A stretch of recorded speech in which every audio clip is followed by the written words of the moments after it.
You are listening to KC Sports Network, the #1 podcast network for today's Kansas City sports fans.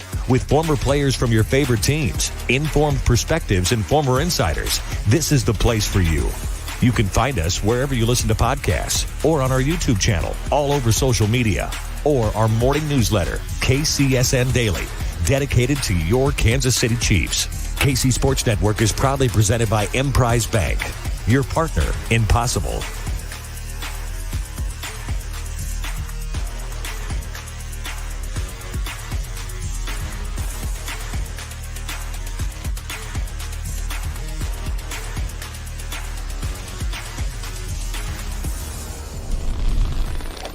KC Laboratory, sponsored by Emprise Bank. It's a live KC Laboratory Halloween edition presented by Emprise Bank. When was the last time you went into a bank or a galaxy far, far away? Now more than ever, who you're doing business with is more important than where you're located. Emprise Bank is a trusted partner that can serve anyone, anywhere, across any galaxy, midi-chlorians or not. Emprise Bank member FDIC. I am joined by two mere mortals. First, find on Twitter at Maddie_KCSN. Matthew Lane, do you like the Halloween digs? I think it is fantastic. You are doing a great job on Halloween with this. I hope you keep up the voice the entire show. I think if you don't, then you shouldn't have even started this. Greg, what do you think? I think Disney's about to sue somebody. This is the last episode of the KC Laboratory, everybody. Thank you. Kent, we did not know Kent was going to do that. Like when the intro dropped, Kent, for those of you listening to the audio right now, had a lightsaber with the lights off and he was wearing a robe. He was dressed up as a Jedi. Like that surprised the hell out of me. So well done, Kent. I got an authentic response from you guys. I didn't have my screen up. So we started and it was a little silent and nothing was happening. So I had to flip back over to make sure everything was going all right. And I popped the screen back over and all of a sudden you're in the dark with a robe and you got a glowing stick and, just trying to track things down real quick. So I literally just got back from trick-or-treating. I was out trick-or-treating with the kid. There is a neighborhood here in the Johnson County area in which I live that gives full-size candy bars. They have haunted houses. It's insane. And so I just got back. I was wearing that throughout. I got in a lightsaber fight with a kid in he had a red saber. And it was we had a full-on battle in the middle of the neighborhood. It was incredible. I lost. Oh, well. much like I know you guys are so surprised. The trade deadline is 20 hours away, guys. So I feel like we need to talk a little bit about that. How about that, Maddie? I think that's the only logical thing to do at this point in time. I mean, we're 4 p.m. Eastern tomorrow is when the trade deadline is officially over. Actually, we didn't talk about this, and maybe we did, and I wasn't paying attention pre-show. We got to talk about Andy Reid's comments, right? I think that's probably where we should even kick off. You guys may have already mentioned this, and maybe I'm not surprising anyone. But, I think that's probably the best place to start was Andy Reid getting up on the podium. And he's not giving away anything, and this could very well just be Andy Reid just straight up speaking. But the gist of it was, he kind of said, everything comes down to the 24th hour, so AKA very last second before the deadline. But he specifically mentioned, we might move on from somebody. We might bring somebody in. He left both ways open. Either door is open for the Chiefs to be a seller or a buyer. But the fact that he specifically mentioned both, I thought was at least worth looking at. Yeah, here's the direct quote. This is from KCSN's own and Chiefs Wire's own Charles Goldman. Chiefs head coach Andy Reid on the upcoming NFL trade deadline. There's a good chance that somebody gets traded or that we pick somebody else up. Everything seems to happen in the 24th hour. Andy typically in the past has just kind of shook that off to Brett. He just, same thing that he did with Kadarius Toney when talking about Toney's impact and how he's going to contribute to the offense this year. And he kind of tried to temper some expectations, mostly because they haven't practiced yet since Kadarius Toney's there. So he has no idea how he's going to look or anything. but he made sure to defer to Brett Veach on that move as much as possible. No, this is Brett. Brett's the one that's always looking for talent. It's my job to put them in the best chance to succeed. It's my job to find their strengths, weaknesses, improve on everything. And he typically doesn't come out and just say words like, yeah, I mean, the trade deadline's tomorrow. Good chance that something happens. Like that screams to me that a move will be made. Now, it could be something minor. Ronald Jones has asked for his release on Twitter. Like he's asked for his release. That could be the full extent of the moves, or it could be something significant. So going into the trade deadline, this is actually one of the few where we're actually paying a really close attention, because this franchise doesn't typically make big blockbuster trades at the trade deadline. I got my ears perked a little bit just because of Andy Reid's comments today. Well, and like a week ago, they had 13 projected picks. Like they've already moved 2 for Kadarius Toney, the 3rd and the 5th round pick. They've still got a lot of draft capital to play with, a lot of pick volume to play with. So Ronald Jones seems like the obvious option on the way out. Like anything beyond that, I think would be a little bit surprising. 1, a market for some of these guys, or 2, the Chiefs willing to move on from some of these guys. Rojo's feels like the obvious, like in-house, hey, let's move on from this guy kind of option. But like we talked about it, we were cheeky and we've had our jokes about like the pass rush. Like I made the joke, like I'm curious to see how Kadarius Toney affects the pass rush. But like, I mean, I think that's one of the things, like if we're looking at the top priority position for the Chiefs in the trade deadline, it's still edge rusher, right, Maddie? I mean, yeah, I don't think there's really another position that would make much sense at all, right? Like if the Chiefs are going to go out and make a move, and you want to say that they find somebody that they like for a 7th round pick, that they just want to make that deal because they have like 4 of them or whatever, that's fine. But in terms of just somebody that might actually find a role on even just a small role, but a role on this roster this year, like, yeah, it only makes sense if it's a defensive end, maybe a defensive tackle, but somebody playing along the defensive line. That's like the one area where the rotation seems a little bit more up in the air. So if the team is to bring in another player, like I would anticipate it would be along the defensive line. I mean, is there anywhere else that you could see them making another move, Craig? No. And honestly, I think it's defensive tackle. We'll throw that in the mix right now, especially with the Tershawn Wharton injury. Turk was playing a lot. He really was playing quite a bit in the rotation here. We've seen some of the nose tackles not really working out. Colin Saunders is having a good year, but he's one guy and he's a rotational guy under Spags right now. So if they were able to land an interior guy, and I think us having this conversation needs to be framed with this in mind. I don't think that this is a this year move. Any of the moves that they would make, I don't think any of them would be a this year move if it's a significant one. Like Maddie said, you trade in a 7th for a guy that you're looking at and going, man, the value's there. We should just try and maximize that.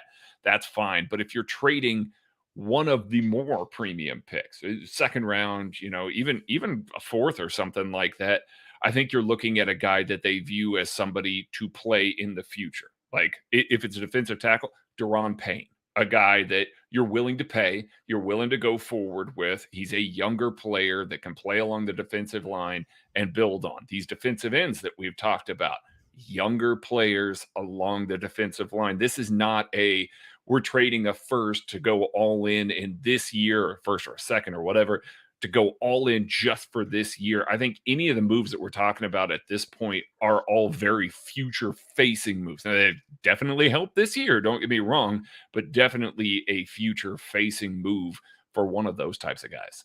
And we'll get into some of these names here in a little bit. We'll look at some of the trades that have been happening, already to this point.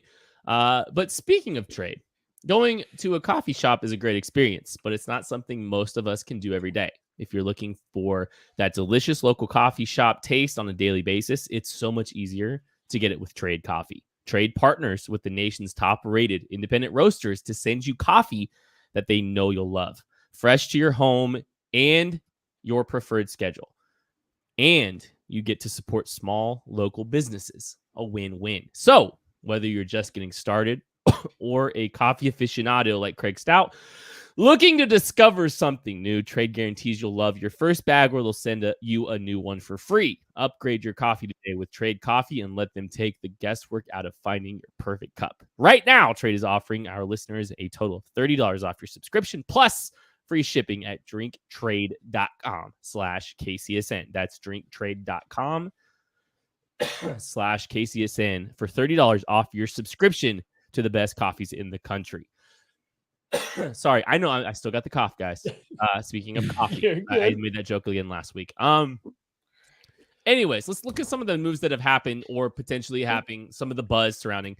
Before we get, go, Matthew. You all. No, all I was you just gonna say. Before we get away from Andy Reid's comments, I was just gonna ask if there was any other players on the Chiefs that you thought could possibly be referenced as maybe being a guy that is traded away. I just briefly run through them. I think we're all thinking the same names. Like, what is McCole Hardman? After bringing in Kadarius Toney, you draft Sky Moore, you bring in a bunch of new wide receivers, you bring in Kadarius Toney, who fills a similar role. Now, we've all said we think he's a little bit more of a future move, but still, you have to kind of play that in. You look at, they just brought in Daz Newsome to add to Smith Marset on the practice squad. None of these guys make a big deal. They're just practice squad receivers, but you're still adding a bunch of slot receiver, athletic, get the ball in their hands type of guys. So it's just, he's a name that I think makes sense as being a possibility to be on the way out. Not likely, just he would be the only other name I could come up with if they would even move on from Ronald Jones, right?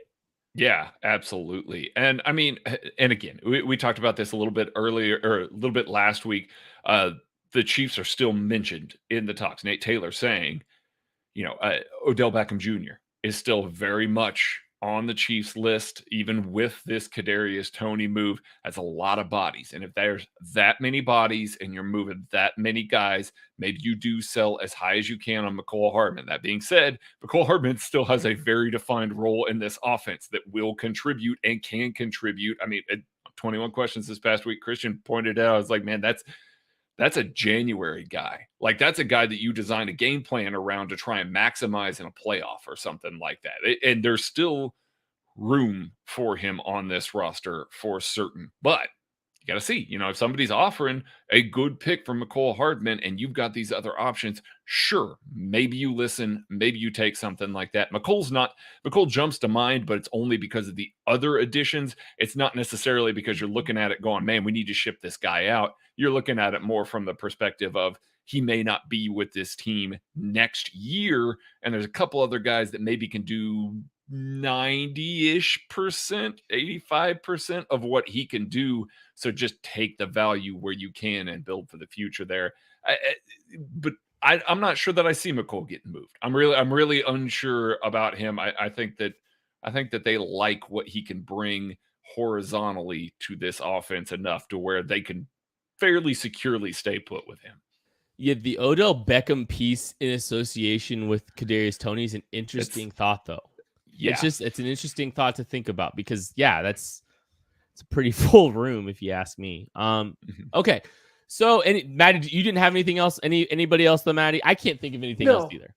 No, I don't think so. I couldn't see the Chiefs trading away any offensive line depth. They don't have any defensive line depth. Their linebacker room, no. I mean, maybe if somebody came banging on the door for a Darius Harris because they liked what they saw, but I think the Chiefs also like him. So it would have to be a crazy offer. And I don't know what else you could get. The only other you threw out Noah Gray earlier today. Oh yeah, in the chat. Yeah, Noah Gray with Blake Bell coming back. If there was another team that loved Noah Gray coming through the draft and they just have been keeping tabs and reached out to the Chiefs like, hey, what's Noah Gray looking like? My only thought process was Blake Bell comes back. So far, Noah Gray's just kind of been a blocking tight end for the Chiefs. That's what they've used him for. So if you're getting back the superior blocker, you might not have as much of a role for Noah Gray. I think him and Blake Bell do some different stuff, but we haven't seen Noah Gray's route running or athleticism in space really put to the test in a way that Blake Bell couldn't mimic, 90% of it, because that's just not how they use them. Jody Fortson clearly has a more prolific role directly as a receiver. So it's just, he's a guy that they might not need. It's just, he would be my only other outside the box name, I think, him or Darius Harris. No, I think, it's not a big list. I don't think the Chiefs are trying to move on from pieces too much, especially, like Noah Gray's a day 3 asset, you're getting a day 3 asset at best for someone like him. So I I don't know. Keep inventory of your quality players as you try to make it through. I mean, the Chiefs aren't halfway through their season yet. The Chiefs have only played 7 games. Like, people forget that. They still This got bye 10, week is a terrible time. I know they still got Throwing 10 me all weeks kinds off. They got 10 weeks to go, man. It's normally not this early.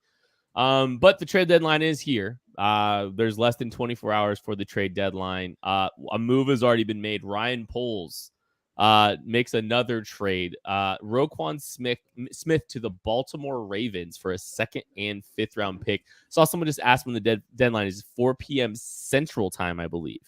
Or is it 3 p.m. Central Time? I believe it's 3 Central. 3 Central Time. So yeah, we're 17 hours or something like that. I don't know, 19 hours away as we're recording this from the trade deadline. There's probably going to be some news by the time some of y'all are hearing this tomorrow morning. But Roquan Smith already has been moved. Ryan Poles gets a 2nd and a 5th round pick from the Baltimore Ravens for linebacker Roquan Smith. What did you think about that, Matty? It's an off-ball linebacker that they're trading a 2nd and a 5th round pick for. The Ravens, look, they drafted Patrick Queen in the 1st round a couple years ago, and they followed that up with also drafting Malik Harrison in that same draft. They have no shortage of inside linebackers, and now they go and trade for another one. And tell you what, they are set up really well in the AFC where they play Josh Allen, Joe Burrow, Patrick Mahomes to stop the Tennessee Titans rushing attack. Like, that's what they've done. They have made sure that if they come up against the Tennessee Titans in the playoffs, they are set to stuff that run game. So they accomplished that. Stop making me laugh. I don't get it. I mean, he's a good player. He's a very good linebacker. He's not Fred Warner in coverage, so therefore it doesn't matter. He doesn't matter. Him in coverage doesn't matter. Doesn't matter. There's one linebacker and maybe like a half of a Matt Milano that matter in coverage for a linebacker. And even Milano, it's just he's athletic. It's not even that he changes the scheme. He changes the rules. Nope. He's just athletic. Roquan Smith is that kind of, but they're not Fred Warner, who's the only guy that like matters in terms of a linebacker playing defense. They spent a 2nd and a 5th on him to essentially stop the run. Okay. You play in the AFC. Like what are we doing here? I mean, I look at that. I like Roquan Smith. I like him a lot. That's pretty steep for a guy that you are going to pay. I mean, you're giving up those assets. You want to pay that guy. You at least want to keep him under contract, for at least another year. That's not a half year move right there. So if that's the case, you got to look back at this previous offseason when he was wanting to be the highest paid linebacker in the league, higher than Fred Warner. He wants in the $20 million range for a contract. That is a lot of money for a linebacker, especially one that frankly is a step down from a guy like Fred Warner. So he's going to be able to step in. He's going to be able to be the Mike for that defense. He's going to make them better. They're unquestionably going to make them better. Standing next to Patrick Queen, he's going to make things a little bit easier for Queen, but it's going to be tough watching that whole thing go down because the Ravens do have some cap space next year, but they got a lot of bodies they got to pay. I mean, they got Marcus Peters that's out of contract. They got Kyle Fuller that's out of contract. They got to do something about their corner room. So they got to at least invest in that somewhere, somehow. And a guy that has won the MVP and is playing quarterback at a pretty high level needs to be paid. They can't hit the reset button on that quarterback room. So they've got to pay him, and that's going to cost a lot of money again. So they're basically looking at this and saying, okay, well, we're going to chew up a lot of our cap space, a lot of our assets moving forward on a couple of guys here, Lamar Jackson, Roquan Smith. We're building around those two guys. Problem is you just gave up some assets, some good ones that you're going to need to try and recoup and try and sit back and try and build around that with draft picks. And frankly, they haven't drafted as well as maybe they were when they were really hitting it out of the park there. So that's one that I look at a little bit. And yes, it definitely makes them better. I don't know that it changes their outlook in the AFC. I'm with Natty there. And it definitely puts them in a little bit more of a bind from a contractual and salary cap standpoint going forward here, especially since they want to keep that franchise tag free for Lamar Jackson in case they have to use it again. So they have to pay Roquan Smith if they want to keep him next year. Yeah, I mean, the Ravens have kind of been a bite at the apple team. You know, they love their compensatory picks. They're probably one of the teams that values them the most. They like as many bites at the apple as they can. They've got some interesting prospects doing that. I mean, look at their their 2022 draft. Isaiah Likely is one of those guys. But yeah, it's interesting to remove all of your leverage on your franchise quarterback and give a second round pick in doing so. Kind of surprising, honestly. And like, I mean, yeah, I don't think Roquan Smith's the biggest needle mover. I don't think very many linebackers are a needle mover. Period. I mean, Fred Warner, and that's it. I mean, the list isn't long. Yeah, it's not long. Yeah. You've been Darius Leonard there for a while. And same issue though with Darius Leonard. I don't think that he changes. I don't think he allows you to do stuff defensively that you couldn't do without him. Same thing with Roquan Smith. These are very good players. I just don't think they allow you to do anything differently defensively than you did before, which is the whole reason that linebackers aren't that valuable in today's day and age of football. Is if I can just take any athletic guy and just plop him in there. Yeah, some guys will be better than others, but when it doesn't allow you to run a different scheme, what's kind of the difference there, right? So Roquan Smith is good. He's a good player. Yeah. He's a very good player. If you drafted him and he's on your team, you love him. If the Bears signed him to a long-term deal, you're like, yeah, okay, maybe I wouldn't do it, but I understand it. And then now you're trading a second and a fifth and then going to pay him? I mean, Chuck Clark is still going to have to cover Travis Kelce after this move. Period. Yeah. You're not lining up and putting a linebacker on Travis Kelce. Your problems still exist in the middle of the field. Like it doesn't measurably change the way that offenses attack you. It's not like everybody's lining up. It's like, I'm going to take advantage of the Ravens' run defense. No, it's still going to be through the air. They still have to play the Bengals. The Bengals are still going to beat them up over the middle of the field. Well, I have breaking news. Joe Burrow is averaging 4.4 yards per attempt, has a fumble and an interception without Jamar Chase fade ball, without spamming that. Sorry. I was going to be petty. I was going to be petty anyway.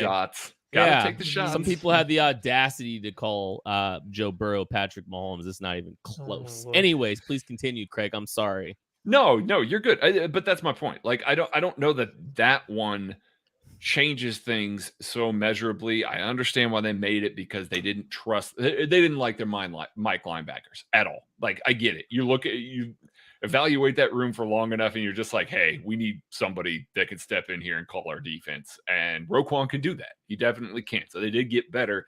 I just don't know. That's one of those, I'm looking at the assets and the contract that's coming and I'm going, I'm not sure that makes a ton of sense to me. Yeah. I agree. You look like you're jumping. Go ahead, Matthew.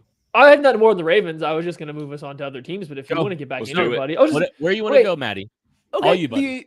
We're just looking at the other teams that are getting a lot of the trade rumors right now, right? And Packers, Giants, Rams, they're NFC teams. Like, yeah, the Chiefs might, see them at some point in time. I guess they do technically play the Rams still, but we don't care as much about them. The Bills, however, are in a lot of trade rumors and then there's also, they're part of the Odell Beckham Jr. sweepstakes. Honestly, they're probably the favorite to win that, as they should be if you're him, I guess, right? And you're looking at the landscape of the NFL. They've been linked a little bit to Kareem Hunt. They've been linked a little bit to asking about Alvin Kamara. They were apparently mildly interested in Christian McCaffrey. I don't know if they were ever as close, because it seems like the asking price got pretty steep pretty quick for him. But like, they're at least looking around to see. It's like, is there any move the Bills could make that would make you more nervous to play them than you already are? Or do you think there's not really anything they could do that would move the needle one way or the other for you guys? I think Odell gives him a little bit more, if he's healthy, obviously, gives him a little more consistent presence on the outside. I mean, I know us as Chiefs fans sit and watch Gabe Davis and we're like, hey man, keep that guy away from me. I don't want to see him anymore, because he just kind of dominates the Chiefs corners. But Odell gives him a more consistent presence. Odell and Stephon Diggs scares me. It really does. And the running back stuff, I get why they're sniffing around them. That stable that they have isn't very good, but like they're not running. They've already run the ball. They've run the ball for over 100 yards in every single game this season. It makes them better, but it's not one of those that like terrifies me to any means. But I do think, Matty, bringing this up, the Bills are linked to a lot of these guys, and they've been linked to some pass rushers too, which is also a little bit scary to me because they blitz the least in the NFL and they have the NFL's like number 2 pressure rate. Like they're already terrifying from a pass rusher standpoint. But you look at that, and I know we as Chiefs fans are, trade deadline's coming. Let's see if they make a move. Let's see if they make a move. And a lot of people, hey, back off. The Chiefs don't need to make a move. It's not the way that you're going about it. Buffalo's looking at it the same way. There are 3 good teams in the NFL right now. It's the Eagles, it's the Bills, it's the Chiefs. And any one of those teams, the Eagles just made the move for Robert Quinn. Like a good move. That's more of an all-in this year move. These 3 teams are looking for that final leg up on the other. That's not to say that they can't beat them without whatever move this is, but those 3 teams are now looking at this and going, hey, listen, we are one of the elite's elite. And again, any given Sunday in the playoffs, whatever, but we are one of the elite's elite. Let's reduce the margin of error. Let's bring in another guy that can move the needle just a little bit more to pip these other 2 teams that we're in the constant conversation with and try and get ourselves over the line for this year. So I think it's very interesting. The Bills are constantly tied with it. The Eagles are constantly tied with it. And the Chiefs, their name keeps getting thrown in the hat as well. And I think it's for that very reason. You're just trying to be one of those 3 teams to get over the line. Well, and Odell scares me to the Bills a little bit, but I mean, I think that game that's probably going to be in Buffalo at this point kind of still just hinges on if Josh Allen makes those, 2 or 3 mistakes that he makes. I mean, he did against the Packers last week. Like it's just gonna. I mean, it's an arms race, but it's also like it's a quarterback driven game, and so yes, Odell Beckham helps in a lot of ways, but Josh Allen's been prone to some mistakes, and Mahomes has made some mistakes in those games. So it's just a matter of which one of those. Margin for error is the quarterback battle in a lot of ways. I'm not trying to say that it's boiled down simplistically to just that, but at the same time, it kind of feels like, and it kind of has felt like, it's just it's these 2 great quarterbacks going up against each other. They both figure out ways to put points on the board. It becomes a battle, and then one of them makes a mistake or one of them doesn't. That kind of just, feels like, kind of like the trend that we've seen the last few times from these teams. Really quick, Matthew, Matt, you might start noticing there are strange tall boys of beers in the bottled water section of your local stores. Well, it's not beer. It's actually mountain spring water from the Alps, and it's called Liquid Death. You don't have to go get an employee to tell them that they've mislabeled something. It's actually water, and it's called Liquid Death. Why is it called Liquid Death? Well, because it will brutally murder your thirst, and their infinitely recyclable tall boys are helping to bring death to plastic bottles. They also donate 10% of the profits from every can sold to help kill plastic solution. Go get Liquid Death at your local Target, Walmart, or 7-Eleven, or find a Liquid Death retailer near you with their store locator tool at liquiddeath.com/KCSN. That's liquiddeath.com/KCSN. Yes, you could probably even find it in Carolina. Matt, is there anything about other teams you wanted to talk about before we move on? I wanted to push back on the Bills. I don't care if they get Odell Beckham Jr. for the same reason that I don't think it mattered if the Chiefs did. What's the reasonable level of improvement he gives this team? Yes, he's more consistent, but we're talking 1, maybe 2 third downs a game that's not going to Stephon Diggs, Gabe Davis, Dawson Knox, or Josh Allen's legs as is. At most, he's going to significantly, and not even saying just improve their play on just these couple downs, right? That team's already so good. They have 2 wide receivers that can win one-on-ones. They have a tight end that can win one-on-one. They have a unicorn quarterback that can then just make none of this matter if those guys are covered.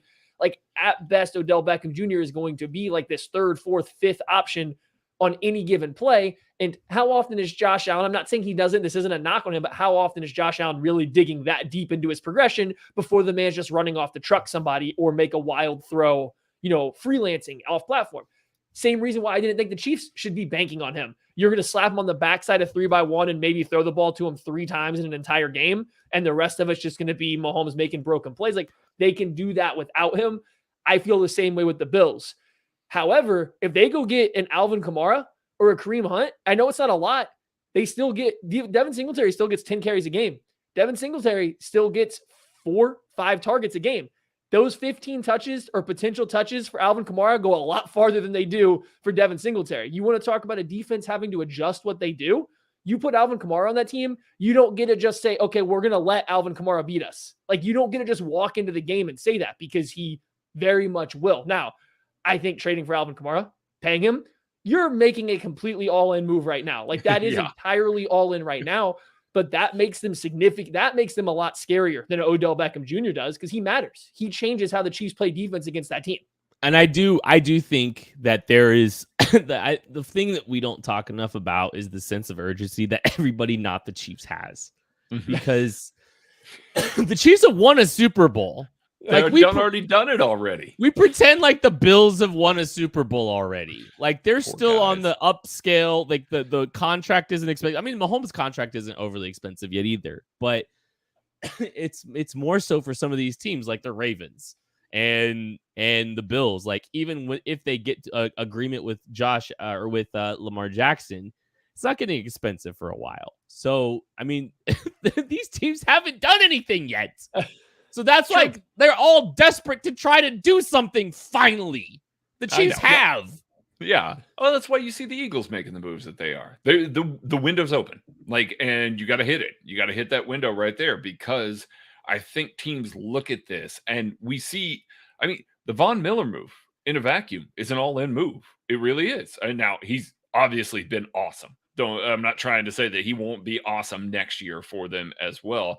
But it's definitely a we have to win right now move. And we have to move the needle in our favor right now with that guy, because they're looking at what Kansas City's doing. They're looking at the landscape and they're going, damn it. Like, Chiefs got younger. Chiefs are accumulating talent. Chiefs are trying to build something a little bit different. We got to try and maximize it right now, because if we don't do it this year, Chiefs are going to hang around.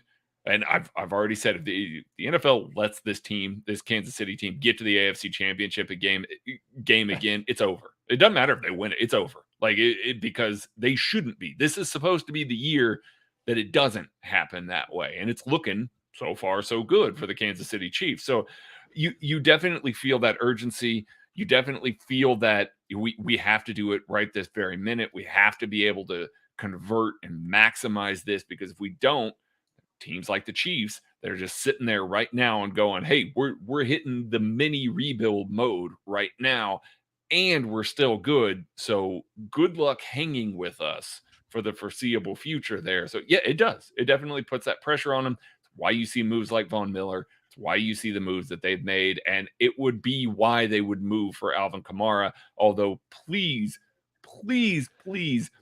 give up a lot for Alvin Kamara, please. All of it. Like, all of it. Like, I mean, at this point, like, if the rumors are true, the Eagles called about Alvin Kamara, and the Saints apparently said something to the effect of, well, you can give us back the pick that we gave, we gave you for moving up. And the Eagles went, are you kidding me? That's like a top 5 pick right now. No. Yeah. So, I mean, you could trade back and get Bijan Robinson. Right, exactly. It's one of those that you look at and it's like, if they really aren't cool with moving off of that dude, and the Bills really want him, by all means, like, give up extra assets for that guy. Even though it makes him more dangerous, give up extra assets for him.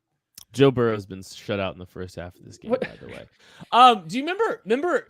Is it too early to laugh at the AFC West just a little bit?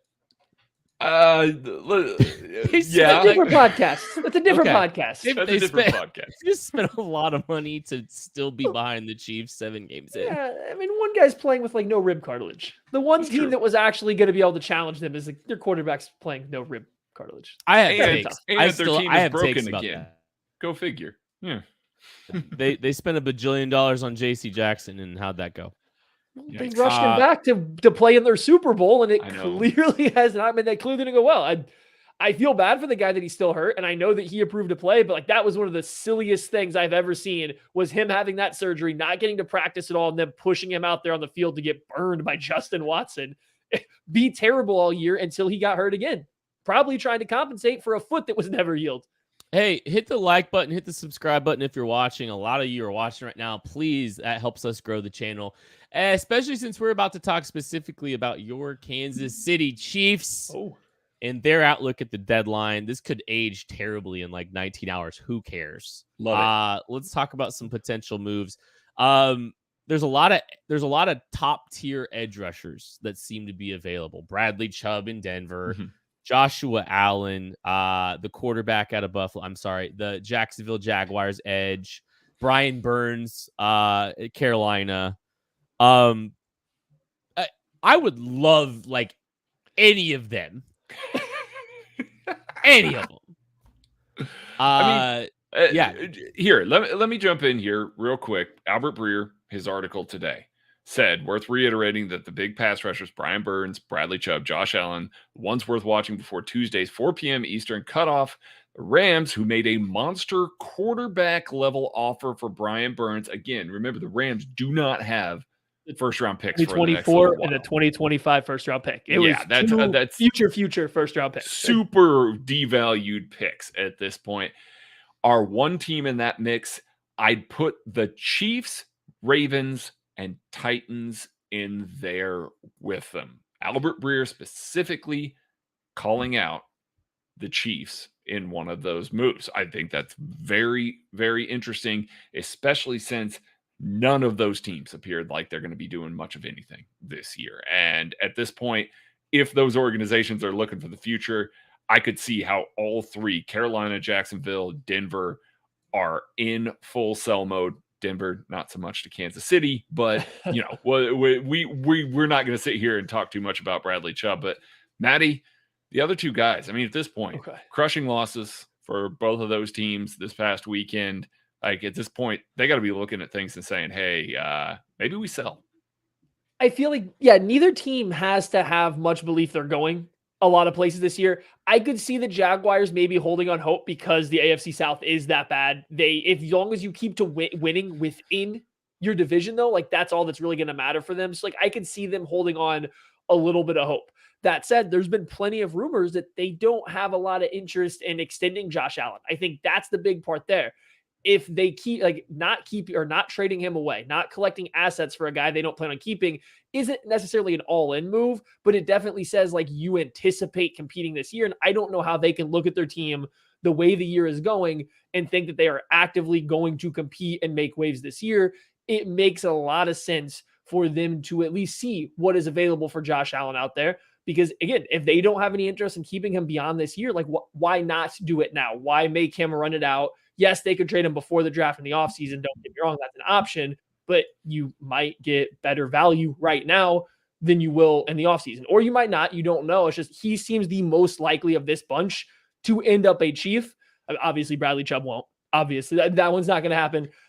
Brian Burns, I think, got a lot trickier to trade for as soon as they fired Matt Rule and Phil Snow. Like once those two were out, I think Brian Burns' attitude and a lot of Panthers players' attitudes changed for the better. And I think that made it a lot harder, or it's a lot easier for them to say no and carry on with him. That's just my read on the situation there, though. Real quick. Want to throw this out there. Josh Allen is under contract next year for the Jaguars. Yeah, fifth-year option. They did pick up his fifth-year option. So he does have another year in Jacksonville if they want to keep him. Proceed, Ken. Hit the like button, hit the subscribe button if you're watching. We picked a few people up while we're watching here. We're talking about the pass rushers because I think if you're looking at the Chiefs, like that's priority 1A. If you're a Chiefs fan, you're looking at the 4-man pass rush. You're looking at ways to improve that.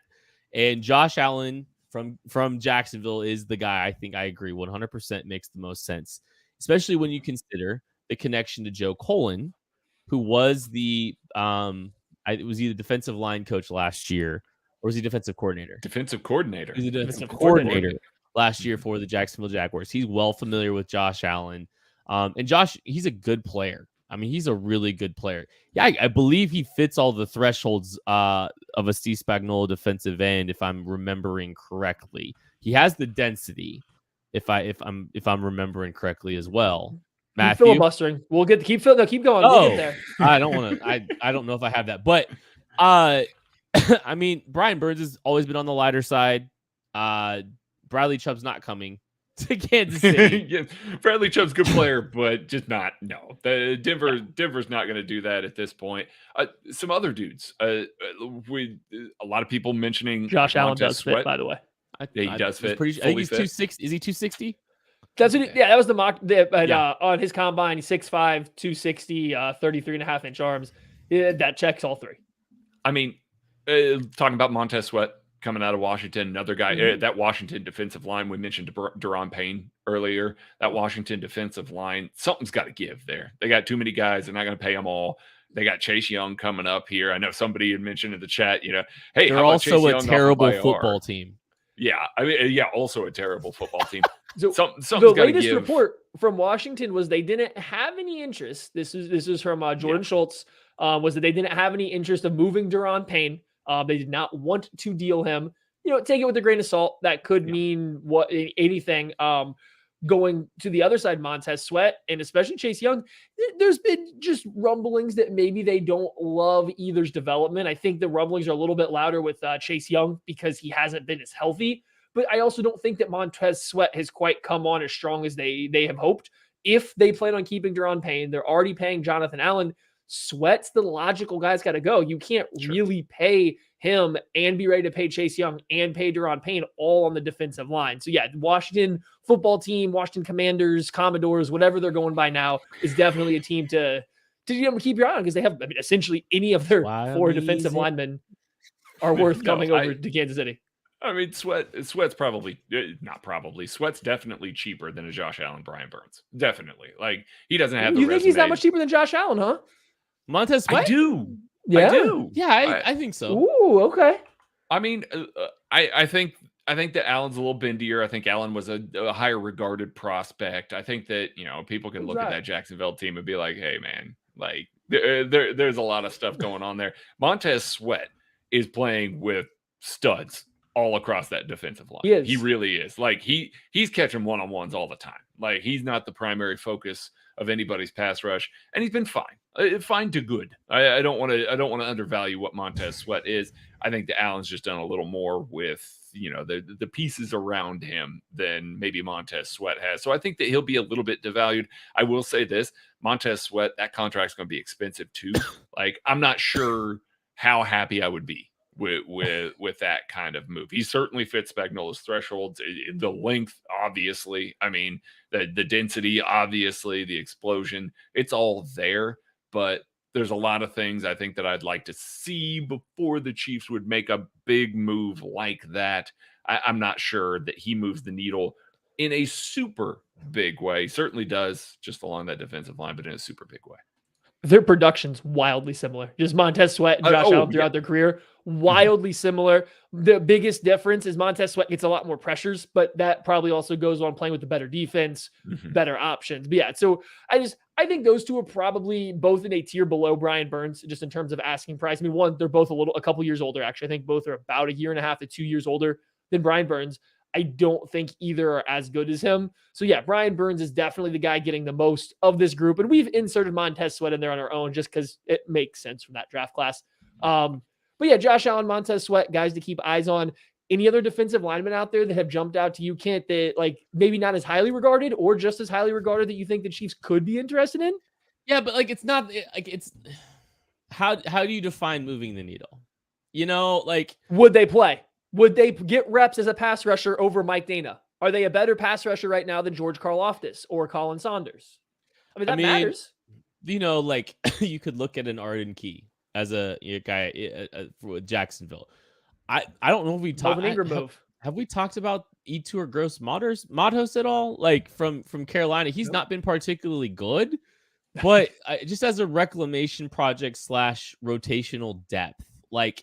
You could throw him into a rotation along your defensive line. So, like, those are a couple other guys I'd take a look at. But, like, I think this actually kind of brings something up. It's like, I'm sorry again for the cough, but we look at, like, we talk about the Chiefs draft capital. Probably not trading their first round pick. Like, that's probably not happening because, the way Brett Veach explained what Clark Hunt said, he wants to make a pick in the first round when the draft is in Kansas City. I get it. Probably takes you out of the Brian Burns sweepstake anyway. maybe takes you out of the Josh Allen sweepstakes. We'll see. But I think that tier or below is what you're looking at. And so I'd like to see some kind of improvement in some capacity, be it tier below Brian Burns when it comes to a Josh Allen or someone like a Arden Key. Like one of those Jacksonville pass rushers would make a lot of sense for this team. I do think, yeah, Angel R here, Maddie. Were you gonna get on that? Yeah, I was gonna answer that question. Ahead. First time listener, do the Chiefs have to restructure someone's contract in order to make a trade? Depends on the contract of the player, but most of the guys that we are talking about right now, a lot of them are still on rookie deals, or I think some of these other guys will be on deals that will be low enough that they would have already been paid enough this year from their original team that they will fit under whatever the Chiefs have left. So just about anybody still coming off a rookie deal, even though their fifth-year option's coming up next year. So your Sweats, your Josh Allen's, Brian Burns, they have the cap space to add them right now. Same with an Arden Key, Yetur Gross-Matos. I don't think we've mentioned anybody I think that would go over that so far based on the contracts there. I did want to mention that real quick. And again, that comes in line with what I was saying earlier. Brett Veach isn't just making a move for anybody. Like we talked a little bit about the Robert Quinn move. I don't know that was really on the radar for the kind of assets that were given up for it. Again, the value's there. Sure, you make a move like that. But I think with everything that he's built this year and all the things that he's doing, and even the Kadarius Toney move, that is a future move. He's got 3.5 years left on his rookie deal. They want guys that are going to be here for a little while. And if you're giving up a major asset, you need a guy that is going to be here for a little while. That's not going to be a 28-year-old guy, 29-year-old guy. They're going to be looking for somebody that's on a rookie deal that can come in and fit under the cap this year without having to make any additional moves. They still could, but without having to make any additional moves, and then turn around and get ready to either play them on the 5th-year contract or figure out a way to pay them long-term. That's the only way I see the Chiefs making a move. Really the only way that I see them making a move before the deadline there. So that largely means it's probably going to be a big move if there is one to be made that's not a trade away of a Ronald Jones or, one of these other players that we mentioned earlier. Yeah, over the past few years, since the Super Bowl in 2019, they traded for they acquired Terrell Suggs. I don't remember that was a trade or a sign. I can't remember. That was a cut. He was cut and signed. Yeah, that feels like 10 years ago. And then last year they trade for Melvin Ingram. So both times they traded for veteran pass rushers on the defensive end to come in and essentially be rotational guys, but also provide, I think, a little bit of a leadership type mentality of, we know how to do this. They already did that, I think, with Carlos Dunlap. He fits that mold already. So I'm with Craig. I don't know if they're looking for just a veteran defensive end that can maybe rush the passer just a little bit, but then is just kind of there to help bring that mentality and intensity, because they already have guys that they've brought on board to kind of just do that. I think if the Chiefs are to make a move, it is probably looking to something a little bit more long-term, because, here's the secret sauce. The Chiefs are to acquire a defensive end that's going to matter. They're going to have to trade or pay someone anyway. And the odds of a guy that's worth, what we're talking about here, that's worth being this top end defensive end, they don't hit free agency. Like, we're looking at Bradley Chubb hitting free agency. Are you ready to pay Bradley Chubb what your people are going to be paying the Bosas and Myles Garrett? Like, he's going to be just tucked up underneath them. That's not a payday I want to make. And that's the level of pass rusher that hits the open market. Or it's veterans like Chandler Jones and Von Miller. And guess what? They already at their ages were priced out of what the Chiefs wanted to pay for that age. So for the Chiefs to acquire a defensive end that is a game changer that matters, they are going to have to make a trade, whether that's up in the draft to choose one, because they don't last to pick 30, or you're going to have to trade for a player. Like, that's what makes, I think, this year specifically, because the rumors have been cooking up so strong, seem more likely than maybe some years past that they might go for that route. Well, and I'm looking at the options for Josh Allen and Montez Sweat. And next, the 2023 option for Josh Allen is $11.5 million. And the option for Montez Sweat's 10.5. Yeah. Manageable. And they're going to have to spend that much on the pass rush anyway. They're going to have to invest in free agency. That's like the advocacy for grabbing one now. It's just a matter of draft capital. Can you come to an agreement on draft capital? Like, that's ultimately the question. You don't want to overpay. don't make a move just to make a move. You know, that's don't sell out just for anything. And before we get out of here, Albert Breer did a Q&A at halftime of the Monday Night Football game here and said the pass rush is and has been the Chiefs' main priority. They talked to the Jags about Josh Allen. It did not get far, but it is not dead. So there you go. That's interesting. We will be waiting on bated breath for the next 19 hours, depending on whenever you're listening to this. 3:00 Central Time for the Chiefs to make a move. Very fascinating to see if anything happens. There's some logical solutions to the Chiefs' needs, and we'll be paying attention. Thank you, everybody, for watching. Thank you, everybody, for listening. Joe Burrow stinks without Jamar Chase. We'll catch you later. Get ready for Arden Key.